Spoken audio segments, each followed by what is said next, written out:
Sapa supremo Akhilesh Yadav के 15 दिसंबर से 25 दिसंबर तक घर घर झंडा लगाओ सपा सरकार बनाओ अभियान शुरू किया डॉक्टर अनीस बेग ने।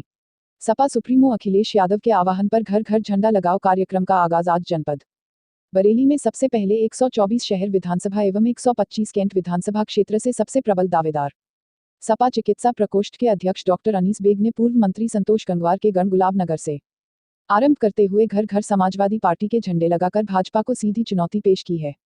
डॉक्टर अनीस बेग ने घर घर झंडा लगाओ कार्यक्रम गुलाबनगर से शुरू करते हुए सुरखा, बांधखाना, कोहाड़ा पीर, गुलाब राय स्कूल, मौला नगर आदि क्षेत्रों से होते हुए विभिन्न मोहल्लों में घर घर झंडे लगाकर समाजवादी पार्टी के पक्ष में मतदान करने की जनता से अपील करते हुए कहा कि योगी सरकार प्रदेश की जनता का दोहन कर रही है। योगी मोदी की सरकारों में महंगाई अपने चरम पर पहुंच चुकी है। आज पूरे उत्तर प्रदेश में महिला सुरक्षा सम्मान की बात करने वाली भाजपा के शासन में उसके विधायक और मंत्री महिलाओं पर अत्याचार कर रहे हैं। महंगाई चरम सीमा पर पहुंच चुकी है। पेट्रोल डीजल गैस की बढ़ी कीमतों ने गरीब आदमी की कमर तोड़कर रख दी है।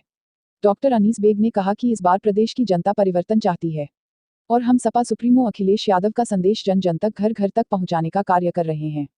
हमारे नेता अखिलेश यादव ने अपनी पिछली सरकार में जो जनहित की योजनाएं चलाई थी, योगी सरकार ने सभी योजनाओं पर विराम लगा दिया है। 2022 के लिए हमारे नेता अखिलेश यादव ने घोषणा की है कि उत्तर प्रदेश के प्रत्येक कार्ड धारक को 5 वर्ष उनकी सरकार में फ्री राशन दिया जाएगा, 300 यूनिट बिजली फ्री दी जाएगी। वहीं सभी पेंशनधारियों की पेंशन दोगुनी की जाएगी। इसके साथ ही कैबिनेट की पहली बैठक में 10 लाख लोगों को रोजगार दिया जाएगा। हमारे नेता ने कहा कि पिछली हमारी सरकार की समस्त योजनाएं फिर से लागू की जाएगी। पूरे प्रदेश में विकास की गंगा बहेगी, बेरोजगारी पर लगाम लगेगी और देश में कानून का राज होगा। अपराधियों पर लगाम कसी जाएगी। डॉक्टर अनीस बेग ने कहा, हम अपने नेता माननीय अखिलेश यादव जी का संदेश घर घर पहुंचा रहे हैं और हर घर में समाजवादी झंडा लगा रहे हैं। डॉक्टर अनीस बेग द्वारा घर पर झंडा लगाओ कार्यक्रम के दौरान स्थानीय में नागरिकों की विशेष द्वारा सपा के प्रति काफी उत्साह देखा गया। जहां जहां डॉक्टर अनीस बेग जा रहे थे, स्थानीय नागरिकों के भीड़ जमा हो जाती थी और डॉक्टर अनीस बेग स्थानीय जनता को सपा की नीतियों से अवगत कराने के साथ ही समाजवादी पार्टी की पिछली सरकार की उपलब्धियों को बराबर जनता तक पहुंचा रहे थे। आपको बताते चले, सपा सुप्रीमो अखिलेश यादव ने जैसे ही घर घर झंडा लगाओ सपा की नीतियां जनता तक पहुंचाओ का आह्वान किया तो सबसे पहले डॉक्टर अनीस बेग शहर विधानसभा और कैंट विधानसभा क्षेत्र में भाजपा को सीधी चुनौती देते हुए भाजपाइयों के गण में झंडे लगाने और सपा की नीतियां जन जन तक पहुंचाने का कार्य किया है। इस बीच डॉक्टर अनीस बेग का वाल्मीकि समाज, कश्यप समाज, जाटव समाज के साथ ही लोधी समाज एवं मुस्लिम समाज के लोगों ने जोरदार स्वागत कर 2022 में सपा के पक्ष में मतदान कर अखिलेश यादव को मुख्यमंत्री बनाने में पूरा सहयोग देने का आश्वासन दिया।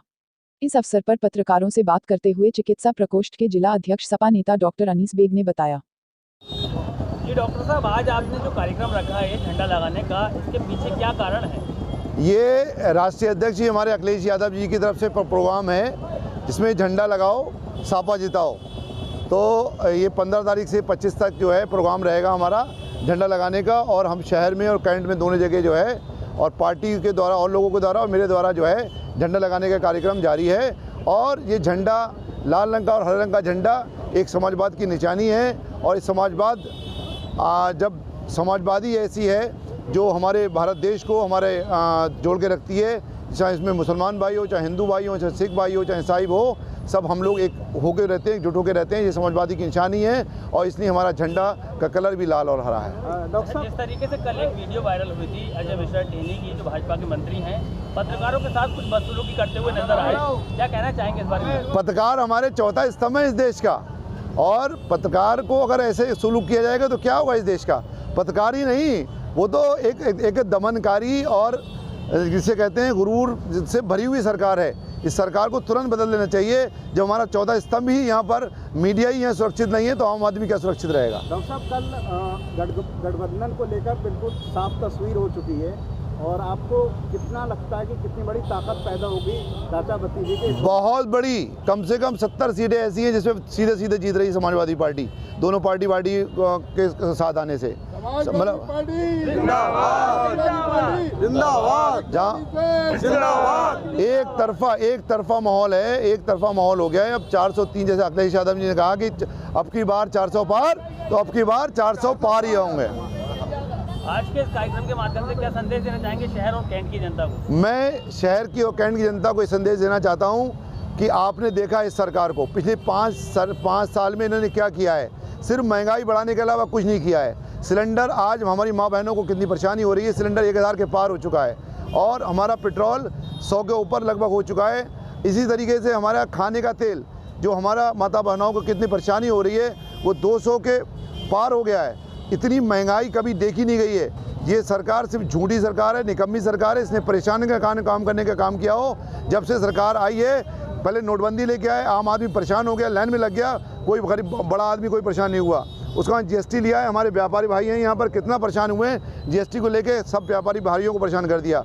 उसके बाद में ये लोग ये भी किसान बिल लिया है, किसने 750 किसान शहीद हो गए, उसके बाद में बिल वापस लिया इन्होंने। उनकी जिम्मेदारी कौन लेगा 750 किसानों की।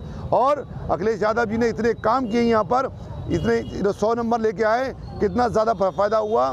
100 नंबर से 108 नंबर लेके आए, उससे कितना फ़ायदा हुआ है। और यहाँ पर मैं कहना चाहता हूँ बरेली वासियों को, अगर किसी ने काम किया है तो माननीय अखिलेश यादव जी की सरकार ने किया है। चाहे यहाँ शाहबंदगंज का पुल हो, कितना फ़ायदा हुआ, जितने लिंक रोड हैं यहाँ पर, हमारी माँ बहनों को पेंशन दिए, लैपटॉप बांटे। और आगे आने वाले भी 5 साल में अगर सरकार हमारी आती है, इंशाल्लाह आएगी समाजवादी पार्टी सरकार, तो यहाँ पर हम लोग महंगाई कंट्रोल करने का पूरा एकदम ऐसा लेके आएंगे हम लोग कि महंगाई कंट्रोल हो। और साथ साथ उसके अलावा जो हमारी विधवा पेंशन, विधवा बहनों की हमारी पेंशन रुकवा दी गई है, उसको हम फिर से बहाल करने की कोशिश करेंगे, लैपटॉप फिर से देने की कोशिश करेंगे। और हमारे एक बात और मैं डिक्लेयर करना चाहता हूँ कि जो पेंशन रुक गई लोगों की पेंशन योजना, वो फिर से लागू होगी।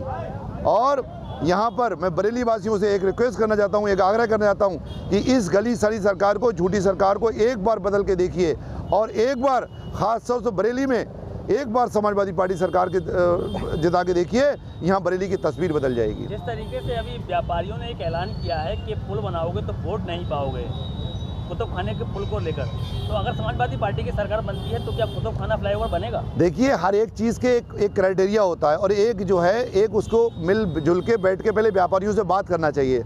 आप यहाँ पर सुविधा दे रहे हैं, एक पुल की सुविधा दे रहे हैं, तो पहले व्यापारियों को जब तक कॉन्फ्रेंस में ना लें, जब तक व्यापारी आग्रह ना हो, पहले व्यापारियों से समझौता कीजिए, व्यापारियों से बात करिए। अगर उनकी मर्जी नहीं तो मत बनाइए पुल। क्या ज़रूरत है पुल बनाने की जब उनकी मर्जी नहीं है? तो कितनी तबाह हो जाएंगे ये दुकानें, कितने बर्बादी हो जाएगी यहाँ पर, कितना कहाँ क्या करेंगे, रोज़गारी क्या करेंगे ये लोग, है ना। तो पहले उनसे बैठ के मशवरा करो, जब उनकी मर्जी हो तभी पुल बनवाओ।